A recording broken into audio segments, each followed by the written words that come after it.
Bonjour tout le monde, donc je vous retrouve pour une nouvelle vidéo et ce sera encore une carte anniversaire. Et donc cette fois-ci j'ai utilisé mes Distress Oxide pour faire le fond de ma carte. Donc là je vous montre un petit peu celle que j'ai utilisée. Donc j'ai utilisé donc la Broken China, la Peacock Feathers, la Velted Violet et la rose qui s'appelle Worn Lipstick. Donc j'ai tout simplement pris mes applicateurs, j'ai pris du papier aquarelle, puisque ensuite je voulais mettre un petit peu d'eau dessus, j'ai préféré prendre un papier adéquat. Je pose mes couleurs, je commence d'abord par le rose et puis je vais prendre ensuite le violet. Alors je décharge, vous voyez un petit peu sur mon plan de travail avant de mettre sur la carte. Et voilà, donc là je pose le violet et ensuite pour fondre les deux couleurs, je vais reprendre le rose et je vais un petit peu travailler sur la transition. Et ensuite je vais répéter un petit peu la même opération avec les autres couleurs. Alors j'ai trouvé ce type de fond sur Pinterest. Alors moi j'ai pas forcément utilisé les mêmes couleurs puisque j'avais pas forcément les mêmes encres non plus. Et ils appelaient ça le fond licorne. Bon bah voilà, on va dire que c'est un fond licorne. Voilà, donc là vous voyez je continue d'appliquer mes couleurs. En fait à chaque fois je reviens, une fois que j'ai posé la couleur suivante, je reviens toujours avec la précédente pour travailler un petit peu la transition.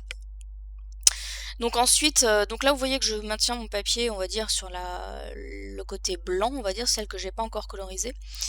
Mais pour la dernière couleur, comme je dois poser mes doigts et que j'ai pas envie de mettre des traces de doigts sur ce que je viens de faire, je vais tout simplement en fait prendre une petite chute de papier que j'avais là sur mon bureau et donc vous allez voir, hein, je vais maintenir mon papier, hop, comme ça, et on évite les traces de doigts sur le fond qu'on vient de faire, et par la même occasion, ça peut permettre d'éviter de se salir les doigts.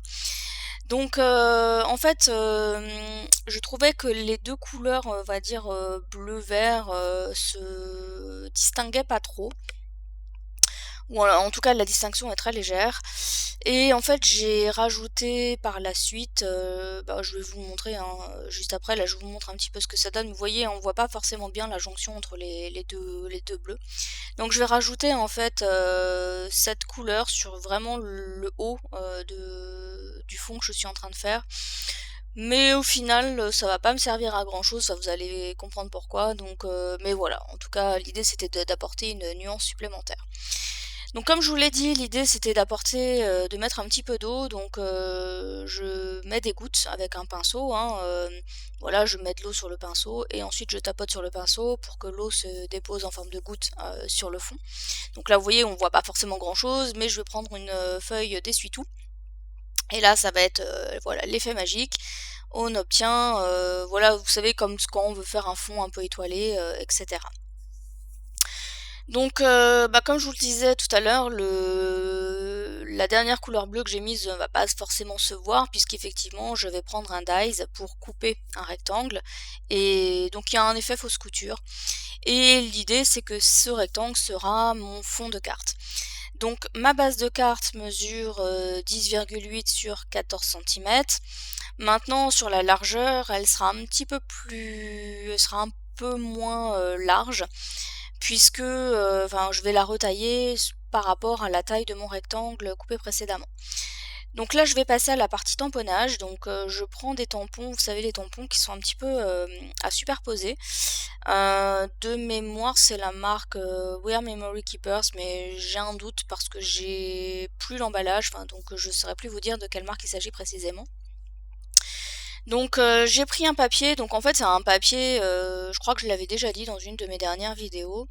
Voilà, chez moi j'ai des papiers imprimés qui me plaisent pas forcément et plutôt que de les utiliser côté imprimé, je les utilise plutôt côté à l'arrière en fait, le dos du papier qui est blanc. Donc là c'est le cas pour ce papier, je vais tamponner, donc là je vais utiliser des fers à fine. Alors juste je le précise, je vous ai montré cette étape, mais c'est pas En fait, j'ai répété ces mêmes étapes, mais avec d'autres encres qui me semblaient plus appropriées avec mon fond de carte. Mais je l'ai fait hors caméra, donc là je vous ai laissé un petit peu ce que j'ai fait avec les Versafine. Mais au final, le résultat est le même, hein. C'est exactement, j'ai tamponné les mêmes motifs et je me suis prise exactement de la même manière. Donc là j'ai pris les Versafine, donc j'ai pris un violet, donc le rouge foncé, euh, un bleu, et j'ai un doute sur la dernière couleur que je vois pas très bien. Le rouge ou le rouge un peu plus pétant ou le orange, je me souviens plus très bien. Donc là en fait je me rends compte que ça tamponne pas très bien, je pense qu'il manque une épaisseur en fait sous mon papier. Donc je vais en rajouter une, de manière à pouvoir justement mieux tamponner parce que j'avais l'impression de galérer un petit peu pour faire les... mes... Bah, en fait c'est des cadeaux, hein, donc c'est le fond de mes cadeaux. Et en fait déjà là je me rends compte que mes encres elles sont un petit peu foncées puisque normalement je suis censée, enfin le deuxième tampon en fait est censé ajouter des motifs sur ces deux rectangles. Et du fait que mes encres de fond sont déjà assez foncées, je vais pas pouvoir en fait utiliser les motifs, donc je vais juste utiliser ce deuxième tampon pour ajouter les deux autres cadeaux qui font la totalité du tamponnage, on va dire. Donc là, voilà, je répète hein, les opérations, je tamponne, en faisant attention de pas trop déborder sur les motifs à côté, puisque comme je vous l'ai dit, j'en voulais pas, et puis de toute façon, ça se serait pas forcément vu au vu de la couleur assez foncée des deux cadeaux un petit peu précédents. Donc là, voilà, je refais mon tamponnage, donc c'est bien le orange hein, que j'ai utilisé, j'avais un doute. Et voilà, donc je fais toujours attention hein, à pas de laisser d'encre sur la partie des motifs. Je retamponne. Donc là c'était l'étape numéro 2. Et ensuite, il me semble que là c'est bon, voilà, je vais donc passer à l'étape numéro 3 du tamponnage. Et l'étape numéro 3, ça consiste à ajouter les petits nœuds au paquet cadeau. Alors, vous voyez, hein, moi je superpose toujours mon tampon par rapport au tamponnage que j'ai fait, et puis je viens prendre le tampon avec ma plaque acrylique. Pour les nœuds, j'ai utilisé ma Memento noire, parce que comme je vous ai dit, hein, les fonds sont assez foncés, donc je voulais être sûre que les rubans puissent se voir. Donc voilà, mon tamponnage est réalisé, donc je vais tout simplement ensuite le détourer. Donc là je prends une paire de ciseaux. Donc là je prends une paire de ciseaux avec des lames assez fines, parce que c'est plus facile à découper. Et je fais le pourtour. Donc comme je vous ai dit, hein, c'est pas ce motif là que je vais conserver parce que les couleurs en fait étaient un petit peu trop foncées et ne collaient pas bien avec le fond qui est plutôt pastel sur ma carte. Donc j'ai répété cette même opération mais avec d'autres encres, donc j'ai utilisé plutôt des color box d'ailleurs. Donc j'ai utilisé une rose, une orange, une turquoise et l'autre je me souviens plus très bien, mais de toute façon vous verrez à l'écran. Et voilà, je trouvais que les couleurs étaient plus adaptées avec mon fond de carte. Donc, et je l'ai détouré exactement de la même manière. Donc voilà ce que ça donne, et vous allez voir ensuite. Voilà, donc là, vous voyez, j'essaye déjà de positionner, on va dire, les cadeaux sur ma carte, et là je me rends compte que les couleurs, elles sont pas forcément euh, en adéquation avec le fond que j'avais fait précédemment. Et c'est vrai que j'avais du coup du mal à positionner les cadeaux. Donc j'ai recommencé et voilà ce que j'obtiens. Et les couleurs sont un petit peu plus pastel. J'ai également pioché dans mes découpes faites à l'avance et j'ai pris mon sentiment Happy Birthday, donc qui était découpé dans un papier on va dire aux tonalités violet. Et j'ai repassé les contours avec mon crayon Memento noir. Donc ensuite je vais venir fixer mon fond de carte sur ma base de carte. Comme je savais que mon rectangle était un petit peu plus petit, mais là, enfin vraiment plus petit que ma base de carte, j'ai pas centré volontairement puisque je vais couper l'excédent en fait avec ma guillotine. Donc c'est ce que je vous disais tout à l'heure, ma carte elle est un petit peu plus un petit peu moins large pardon que le 10,7 que je vous ai montré tout à l'heure en mesure. Donc au niveau des cadeaux, je vais les mettre en relief. Donc pour cela, j'utilise de la mousse 3D. Donc Voilà, et puis ensuite pour le sentiment Happy Birthday, je vais le coller avec de la colle blanche, donc c'est une colle, j'ai pris ma colle avec un embout assez fin. Comme ça voilà, il n'y a pas de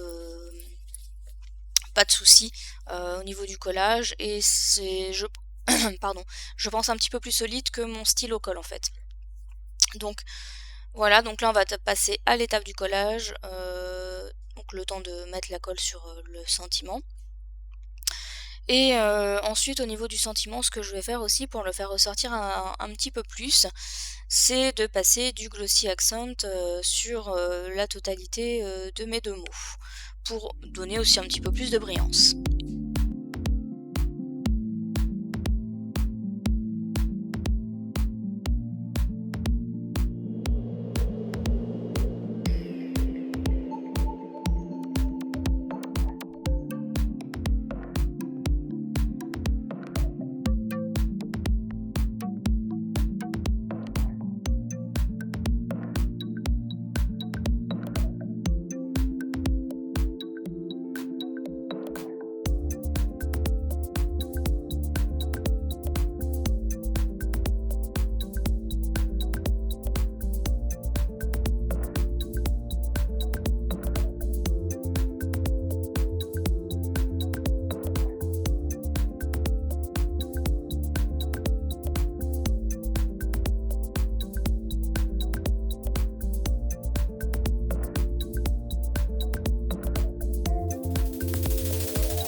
Alors pour finaliser ma carte, je vais tout simplement rajouter du Wink of Stella doré sur un des rubans pour apporter un petit peu plus de paillettes, un petit peu plus de fantaisie sur la partie tamponnage. Donc voilà pour cette carte, elle est terminée. Donc je vais pas vous dire qu'elle était rapide à faire parce que bon, il y a quand même toute la partie tamponnage à réaliser et le fond qui prend quand même un petit peu de temps. Mais néanmoins, c'est pas non plus très très long à faire non plus. Donc n'hésitez pas à me dire ce que vous en avez pensé. Donc moi je vous répondrai toujours au niveau des commentaires. Je tenais également à remercier les personnes qui se sont abonnées à ma chaîne cette semaine, et également toutes les personnes qui vont sur YouTube pour moi. Donc merci à vous, et pour ma part, je vous retrouve bientôt pour une prochaine vidéo. Bye bye!